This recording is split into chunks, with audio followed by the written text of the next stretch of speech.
Ladies and gentlemen, welcome back to the Players Earn YouTube channel. It feels like a little bit of a while since I said this, but welcome back to the Premier League predictions. Match week 30 now, right towards the end of the season. Don't be discouraged. Great midweek action to come. We've got an all-London game between Chelsea and Spurs. Which team will stuff up more? We've got the Merseyside Derby yet again after basically happened around a month ago. Liverpool hosting Everton this time. Nottingham Forest take on Manchester United. So there's some big games across this match week here. And again, it's like a very long time since we talked about Premier League action. 2 weekends, a Carabao Cup final between that's international football. But finally, we are back for Premier League action. It's midweek action. It's a lot to be excited for. We've got games on Tuesday, Wednesday and Thursday to dive into. So absolutely cannot wait to have the Premier League back in action.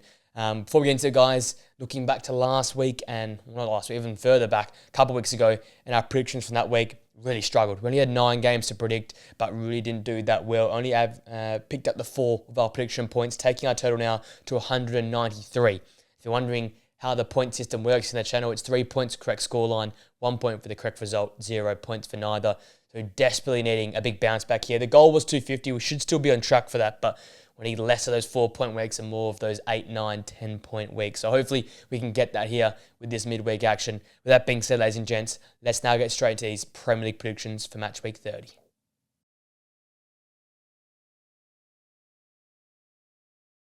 We start at the Emirates as Arsenal host Fulham in another all-London affair. This one is going to be very, very entertaining. Fulham have seemed to have the number of Arsenal in recent time, even earlier this season, getting the result there at Craven Cottage. But a different story coming to the Emirates. Arsenal, off the back of that 1-0 win versus Chelsea prior to the international break, carrying a bit of confidence and a bit of belief, especially following a dominant Champions League display as well a few nights prior to that as well. They're the second best team at home this season in the Premier League. Only one loss this season coming to West Ham due to a red card as well in that game there. But the big news is the return of Bukayo Saka, who looks like he will either start or come off the bench in this game here, and that will breathe life into this Arsenal side. There's still a tiny, mathematical chance they could go and win the Premier League title.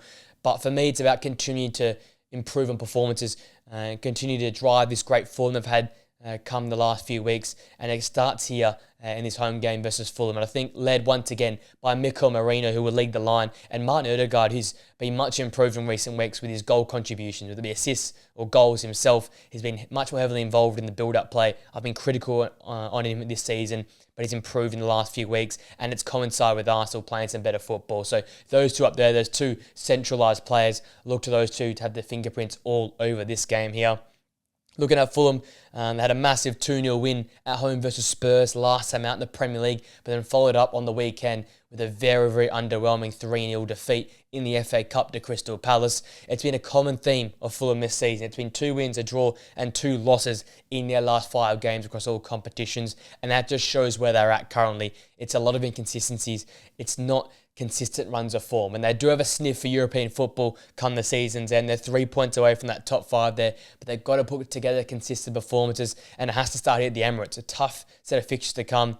Got to get a big result here away at Arsenal. I think they'll be led by Sander Berge and Sasa Lukic in the centre of the park, accompanied by Andreas Pereira. With and without the football, they've been so good in recent weeks. Whenever those 3 in particular play well for Fulham, they get the results. Andreas Pereira, massive versus Tottenham Hotspur. Sander Berge on the weekend versus Crystal Palace held that side together. If they can win that midfield battle, it will go a long way for them winning this game of football, preventing Arsenal in possession and getting them going forward themselves. That's when the likes of Iwobi, Adama Traore and Willian can go to work. So massive midfield battle to be won there, in particular by Sander Berge, if Fulham want to get a result here at the Emirates. Do I see that happening? I do not. I've got an Arsenal 2-1 win. I think it's going to be tight. It's going to be a matter of who can take their chances, but I like Arsenal's chances being at the home side, playing some better football at this current point in time, and as such, getting the massive 3 points in this game here.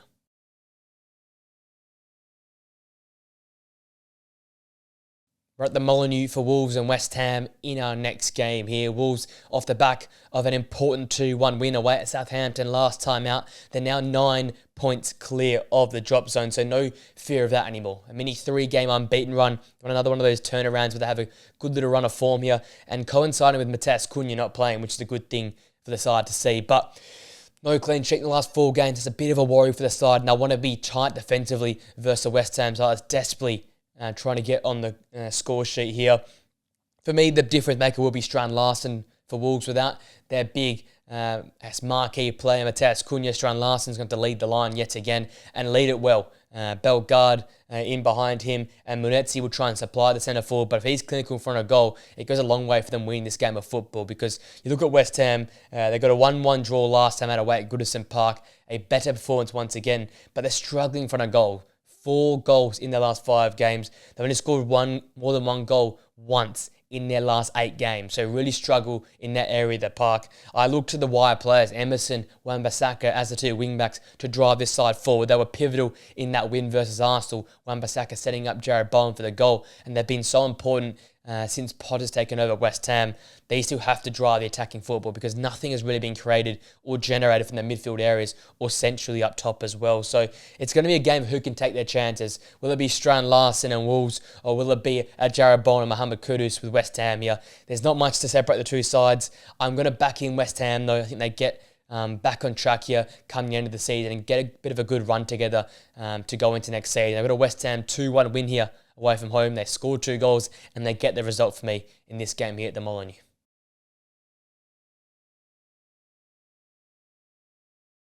We're at the City Ground for Nottingham Forest and Manchester United. Forest coming off the back of a massive 4-2 win away at Ipswich last time out, and then they go and win on penalty shootout versus Brighton in the FA Cup on the weekend. Everything seems to be going right up this side here. They've beaten some big boys at home this season. They've challenged the likes of Liverpool and co as well. So Manchester United coming here, they've got to be wary. Nottingham Forest, one of the best home teams in the division, top 3 to be exact, and on a bit of a turnaround in recent weeks. It's been a different type of Nottingham Forest, less goals, but more consistent performances. They've only had 6 goals in the last 5 games, but no losses in that time, and have kept 12 clean sheets over the season in the Premier League. It's been a defence that has shone through in recent times, but I think versus Manchester United, with how vulnerable they can be in transition, how many numbers they commit forward in the attacking play, I'm looking to Morgan Gibbs-White as the chance creator in behind the speedy players like Ante Alanga and Callum Hudson-Odoi to really cause problems for Manchester United, with Diogo Dalot, Nusayr Mazraoui committing forward, even Patrick Dorg, if he plays, committing forward and leaving spaces to go on counter-attack against. Leicester City didn't pounce on it last time out versus Manchester United, but this Nottingham Forest side will definitely do that.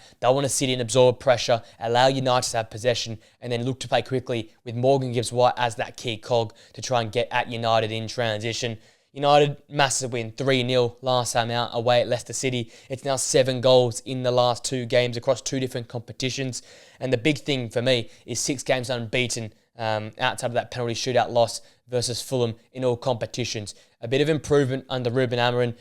Far from convincing, but goals and consistent attacking football and consistent attacking patterns are starting to be seen from the Old Trafford side here. Once again, Bruno Fernandes will be central. He has been the cog for this Manchester United side. So it is going to be a real battle between which number 10 can get the better of the other, Morgan Gibbs-White or Bruno Fernandes. Obviously, Bruno will be operating in a bit of a deeper position alongside Manuel Ugarte, but it's basically whatever player can take control of this game is likely to lead their side to victory. I think we're talking about 1%ers here. It's the likes of De Ligt versus Milenkovic defensively, even at Aiden Heaven versus Murillo, or whether it be Dalot versus Nico Williams. It's going to be a battle of small areas. Who can win their individual battles with their opposite number?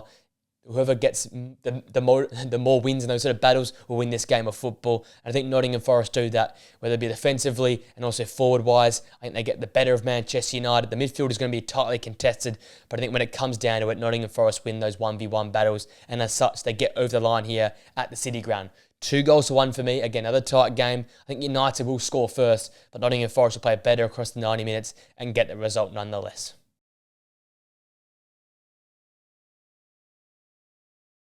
We're on the south coast for Bournemouth and Ipswich in our next game here. Bournemouth coming off the back of a very disappointing 2-1 loss at home versus Brentford last time out in the Premier League. Then go and follow up with a heartbreaking 2-1 loss in the FA Cup quarterfinals versus Man City. It's been a real tough run for Bournemouth at this current point in time. No clean sheet in their last 7 games, without a win in their last 4 Premier League games. They desperately need to get back on track because they're falling further and further away from that top 4 spot. 5 points adrift, and that's where they want to be come the season's end. 4th, 5th, 6th, around the place, getting European football. So it's a massive chance for them to bounce back in this game here. I think for me, Evan Nilsson, the energiser, the presser high up the pitch, and the goal scorer, he's going to be so central to this Bournemouth side. Goals have just evaded this side in recent weeks, and then to go and refine that form in front of goals. So I think the big centre forward will lead the way in this game here. If he's on song, Bournemouth are on song, and they get back on track, which they desperately need to do in this game here. Looking at Ipswich, off the back of that 4-2 loss to Forest, it now makes it 6 games without a win in the Premier League. They're struggling right now. They need defensive coverage, and I think as such, massive games required from Phillips and Cajuste in the centre of the park. Cover off that back four, protect that back four, and match the intensity and the energy of that Bournemouth midfield. Christie alongside Tyler Adams have been fantastic, I think, since they've become a combination. But they're hard workers. They work with and without the football. And if Phillips and Cajuste aren't at the races from minute one, Bournemouth will run riot around this Ipswich side here. So massive jobs for those two centralised midfielders here. How do I see this result going? Pretty standard, I think. Bournemouth get back on track. They get their goal-scoring boots once again, and they win this game 3-0 for me. Ipswich just don't have the defensive quality nor the midfield power to keep up with Bournemouth in this game here.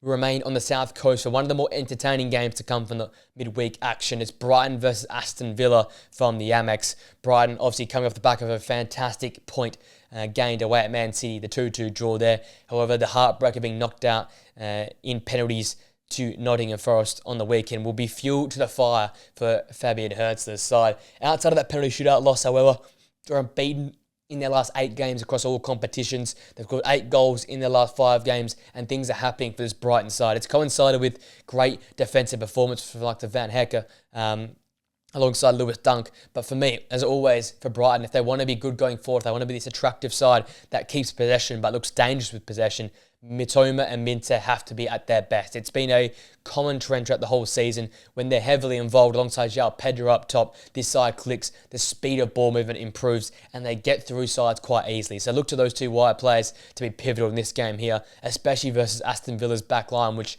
the fullbacks have been, underwhelming this season, to be really harsh on them, but not good enough in terms of defensive coverage. So the two wide areas, Minter and Mitoma, for me, if they can get on top, they can definitely go a long way to win this game of football for Brighton. You're looking at Aston Villa, much improved in recent times. It was a 1-0 win away at Brentford a long time ago in the Premier League. Since then, though, they've got a 3-0 win in both the Champions League and the FA Cup, and they're finally finding that swagger in the final third, coinciding with Marco Asensio and Marcus Rashford once again carrying the loads yet again. And those two yet again will be my key players for Aston Villa, whether it be off the bench for Marcus Rashford or for the start for Marco Asensio. They've been so important. They've injected pace, creativity, flair, and most importantly, quality into the final third, which was lacking. I think Morgan Rogers running out of legs. Jacob Ramsey very inconsistent. Ollie Watkins not being the same man this season. So they've really struggled for creation in the final third. Those two have brought it.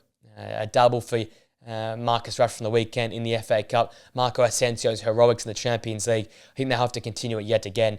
This Villa side outside of those two players have looked quite blunt, have looked like it's a lack of ideas. So it's really important they get those two players heavily involved, especially in the final third, if Villa want to be successful versus a very, very informed Brighton side. For me, the 13 goals scored in the last 5 games for Aston Villa, coinciding with Brighton scoring 8 goals in their last 5 games. I see goals happening. I've gone with a 2-2 draw here. I think Brighton continue to be unbeaten. So do Aston Villa. I can't really separate these two sides here, but I definitely know there's going to be goals in this game here. As such, a 2-2 draw between these two sides.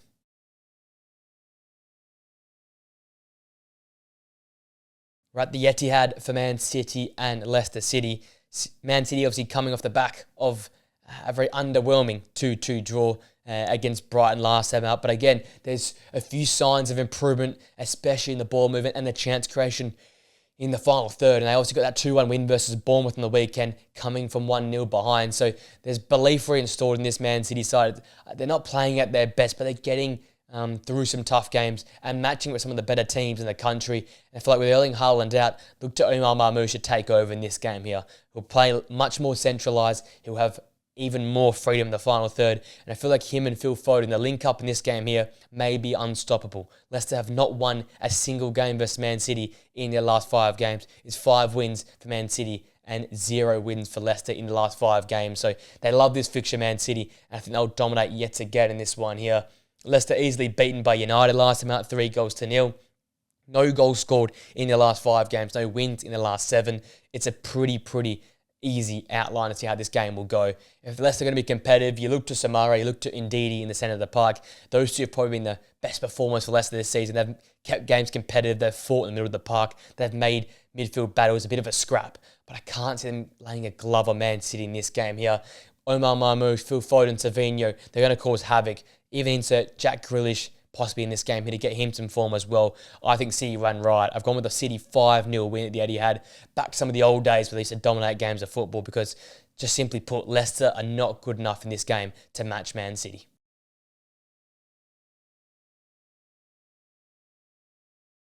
We're up north for Newcastle and Brentford in our next game here.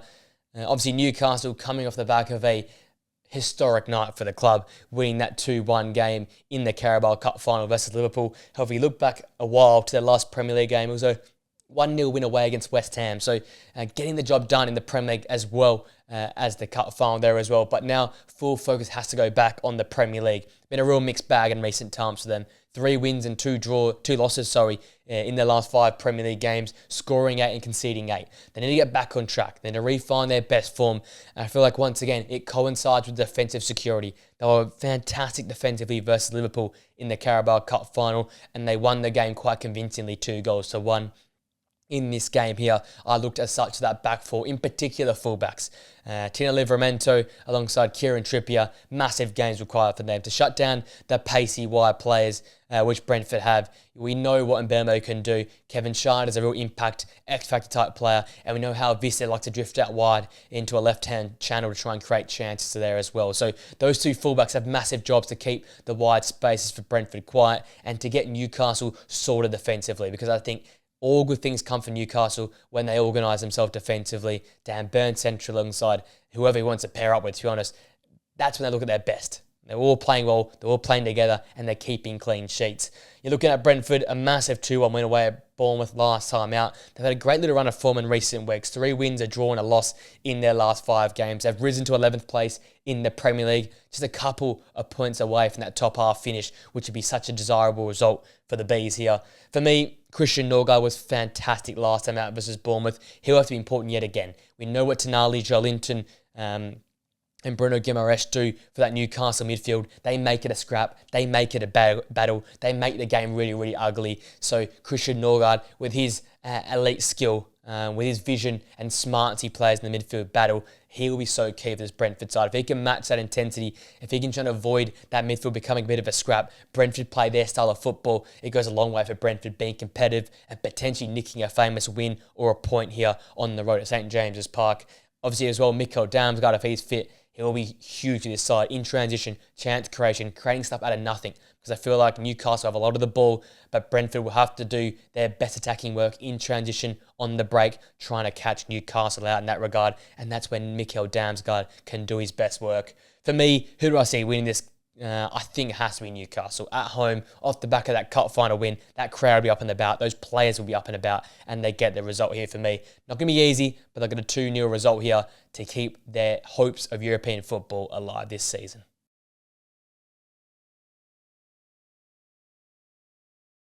Our next game takes us to the St Mary's as Southampton play host to Crystal Palace. Southampton, off the back of that 2-1 loss last time out at home to Wolves, they're really having to battle hard here to try and avoid the unwanted history of the lowest points total in Premier League history. He's currently sitting on 9 points, only 2 wins and 3 draws this season. 9 games to go, they're going to try and have to turn that around. It's been no clean sheet, however, in the last 10 games. No win in their last 6 games. It's been all over the place for Southampton this season. And I look at this game here versus Crystal Palace.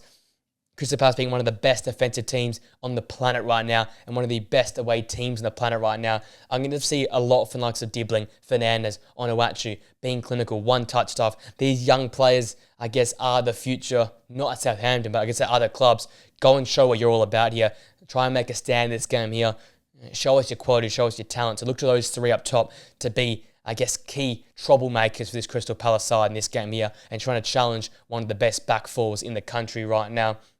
Look at Crystal Palace, a 1-0 win versus Ipswich last time out in the Premier League, a 3-0 win last time out in the FA Cup versus Fulham. They're flying right now. As I said, one of the best teams in the country.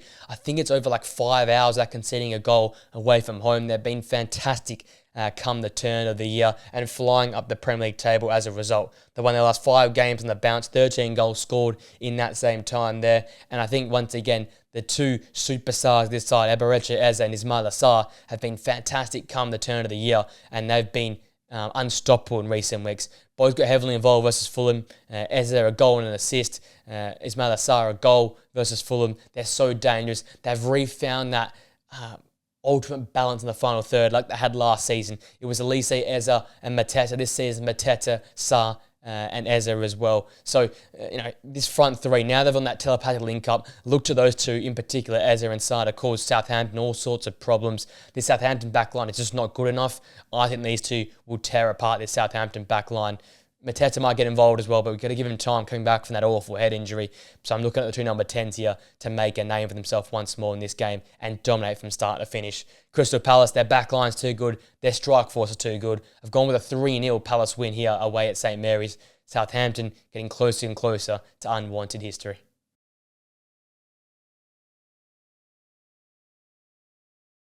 Our penultimate game is one of the big ones from the midweek action. Liverpool take on Everton in another Merseyside derby. Liverpool all over the place right now, to be honest with you. Last time at the Premier League, all that time ago, a 3-1 win versus Southampton. That was a tick. But since then, bounced out of the Champions League, an awful cup final display, which they lost to Newcastle United. It's all falling apart. So full focus now goes on to the Premier League and then to refine some of their best form. It's been shaky come the turn of the year. Goals, however, have still been there and there and enough for them. 7 goals in the last 5 games. But for me, it has to see more improvement for like Mohamed Salah, Luis Diaz, Diogo Jota, and co up top, because they just haven't been good enough in recent times, and that's coincided with them getting bounced out of the FA Cup by Plymouth, getting knocked out of the Carabao Cup final by Newcastle United, and obviously bounced out of the Champions League by PSG. They just haven't been good enough going forward. Yes, there's been some fantastic defensive displays from the likes of Van Dijk and Kanate, but they need more goals in this side's game if they want to be successful, especially versus an Everton side that's going to be very, very defensive. Additionally to this, Ryan Gravenberch, Alexis McAllister, loved how the way they started the season. Ever since, they've slightly fallen off. Not the same intensity, not the same physicality, and they're going to need to bring that versus an Everton midfield that is so robust with and without the football. They're going to have to match energy and match that intensity and come with their A-game here, this Liverpool midfield combination, if they want to go and challenge Everton. Looking at Everton, a 1-1 draw last time out, a late equaliser versus West Ham, making it 4 consecutive draws. However, they're unbeaten in the last 6 games with no clean sheet though in the last 7. So they're conceding goals, they're staying unbeaten, but they're not quite winning games of football. So they come to this game, they want to make a stand. And you think about this David Moyes revolution a few months ago. Sort of started with this game versus Liverpool where they kept it tight, they got that late equaliser, and the scenes and the limbs there in that game here. And I think, yet again, it's going to be a similar sort of standpoint yet again. Sit in deep, sit with that low block. So Tarkowski alongside Branthwaite have to be the keys in this game here. The cogs are centre-half. Sit in deep, limit spaces for Salah to run in behind, limit opportunities for Diogo Jota, Nunez for scoring opportunities inside the box.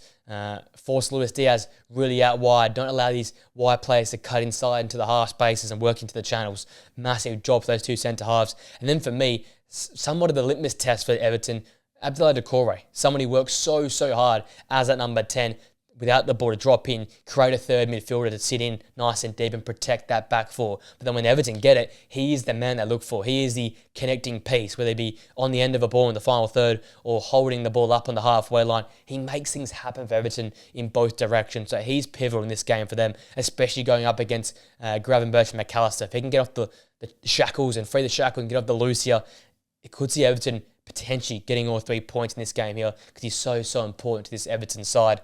For me, though, I think Liverpool have to get back on track. They have to get back focused and playing their best football. All focus now goes on the Premier League and trying to make sure they secure it from now on in. I think they get the win here. It's going to be tight. It's going to be limited chances, but they win this game 2-1 here for me. Important goals from Mo Salah and Cody Gakpo for me get this side over the line.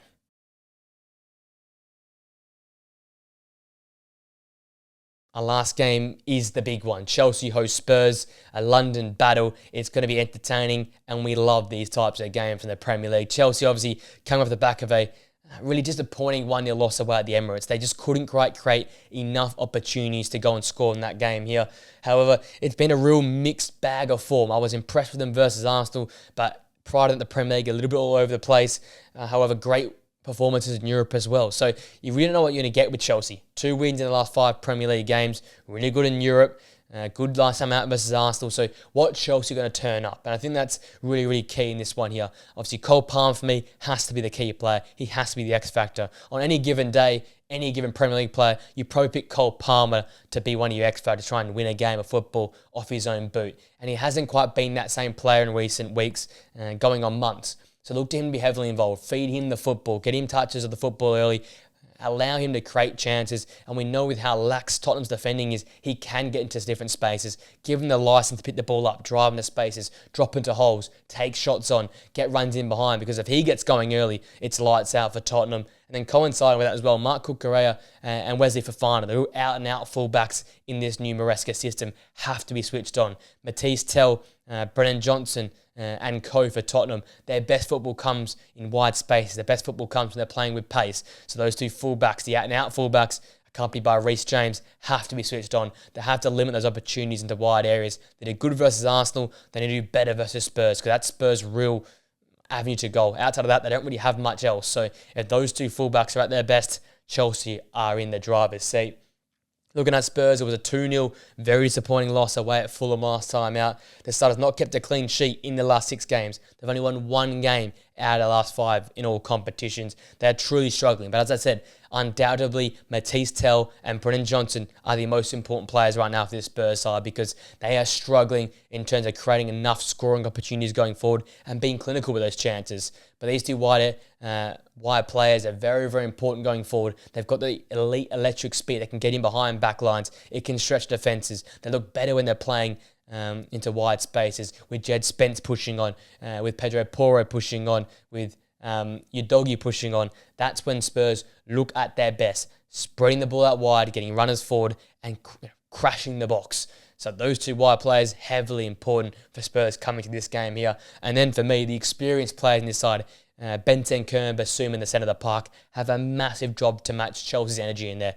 Enzo Fernandez, Caicedo, Cole Palmer, on paper, one of the best midfielders in the Premier League. If Bentancur and Basuma can't cover off, can't protect that back 4, Spurs will go nowhere near Chelsea, because when Chelsea's midfield gets going, you can't really stop them. So massive game required for those 2 older heads in the centre of the park to protect that back 4, make it a midfield battle rather than Chelsea's running all over Spurs in the centre of the park. For me, it's going to be a tight game to call, but Chelsea won the last 3 games versus Spurs. Chelsea are a high-scoring side. They've been better in recent games. Tottenham conceding a lot. We know they can score a lot, but haven't won in recent times. So I'm backing in Chelsea. It's got to be a high-scoring game. We can expect that between these 2 sides in their modern configurations. So I'm going with a 4-1 Chelsea win here. Sounds ridiculous, but Chelsea coming to this game with a greater confidence. Spurs really struggling, and I think all their focus now will be on Europa League football. So I've gone with a Chelsea 4-1 win here for me, getting a massive 3 points at the Bridge.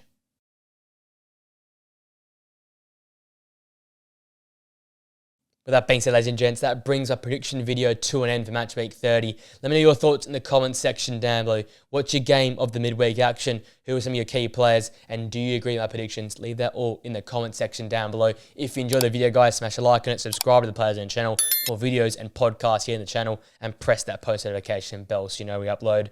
Hope you have a great day, guys. Enjoy the midweek's football action, and I'll see you guys in the video or podcast very, very soon. Till next time, guys.